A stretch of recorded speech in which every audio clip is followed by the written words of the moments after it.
ตอนนี้ทางศูนย์เจทัวร์เราเขาได้จัดกิจกรรมหรือว่าเป็นคาราวานขับขี่ออกตัวเมืองนครหลวงจันทร์เอาไปเบิ่งว่าให้ทางงานมีอย่างไรไปเบิ่งนำกันไปรถที่เขาคาราวานในครั้งนี้ก็จะมีเจทัวร์ที่2ที่เป็นน้ำมันล้วน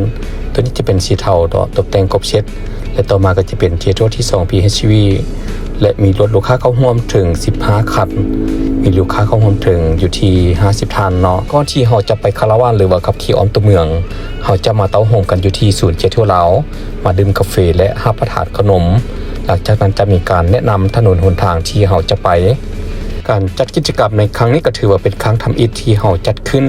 เพื่อเป็นการเต้าโฮมสมาชิกของเจทัวร์เราครับและเป็นการสร้างความสามัคคีระหว่างทีมงานของเจทัวร์เรากับลูกค้าทุกท่านเนาะซึ่งในตอนหน้าไปพวกเขาจะมีการคาราวานที่ใหญ่กว่านี้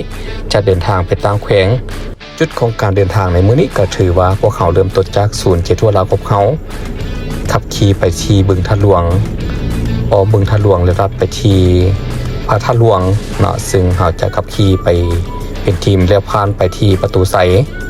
หลังจากนั้นพวกเขาจะขี่ไปที่สางซ้ำหัวแล้วลัดมาที่3 แยกประซักหลังจากที่ว่าเขาออกมาที่ปาปัสสังแล้วจะลัดมาที่แคมป์ของ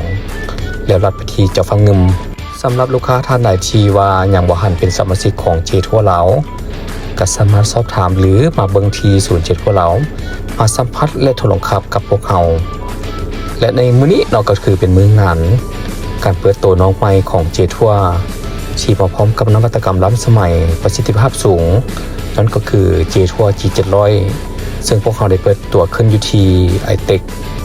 ภายในงานก็จะมีอาหารเครื่องดื่มและพร้อมกับนักร้องชื่อดังจากฝั่งลาวและฝั่งไทยแล้วพบกันในคาราวานครั้งหน้า